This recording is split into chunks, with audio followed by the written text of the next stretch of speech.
Hello friends, summer special మామిడికాయ ఊరగాయ అయితే పెడుతున్నాను. నేనైతే 4 కప్స్ అయితే మామిడికాయ ముక్కలు, ఇదిగోండి ఇదే గ్లాస్ అయితే నేనైతే 4 కప్పులు మామిడికాయ ముక్కలు అయితే ఇలా కట్ చేసుకున్నాను. అవి కూడా ఒక బౌల్లో అయితే పొట్టు తీసిన వెల్లుల్లి అయితే ఒక 2 గడ్డలు అయితే పచ్చివి అయితే పొట్టు తీసుకున్నాను కదా, అవి కూడా వేసుకున్నాను. అదే గ్లాస్తో అయితే నేను 1/2 కప్పు కారం అయితే వేసుకున్నాను. అదే కప్పుతోటి 1/2 కన్నా ఎక్కువైతే కారం వేసుకున్నాను. దానికన్నా కొంచెం తక్కువ ఉప్పు కూడా వేసుకుంటున్నాను. అలాగే 2 టేబుల్ స్పూన్ల ఆవాలు మెంతిపిండి కూడా వేసుకున్నాను. ఫస్ట్ ఇవైతే మనము కలుపుకుందాం ఫ్రెండ్స్ గెంటితో. అలాగే పల్లీల నూనె అయితే తీసుకొని వేడి చేసుకుని చల్లార్చుకున్నాను ఫ్రెండ్స్. ఇదైతే ఫస్ట్ మనం మిక్స్ చేసుకుందాం. ఆ తర్వాత ఆయిల్ అనేది పోసుకుందాము.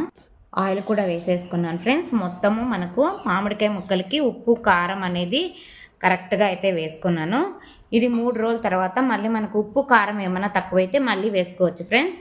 నేనైతే ఇలా అయితే మామిడికాయ ఊరగాయ అయితే రెడీ చేసుకున్నాను.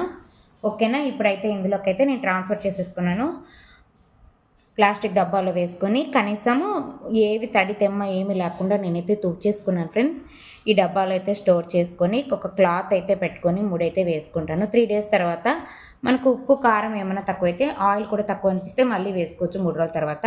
ఓకేనా, మీరు సమ్మర్ స్పెషల్ అయితే మీరు మా మామిడికాయలు వచ్చిన తర్వాత మామిడికాయ ఊరగాయ ఎలా చేసుకుంటారేమనేది నాకు కామెంట్ చేయండి ఫ్రెండ్స్. అలాగే ఈ వీడియో నచ్చితే మీకు లైక్ చేసి సపోర్ట్ చేసి సబ్స్క్రైబ్ చేసుకోండి. Thank you watching. Bye bye.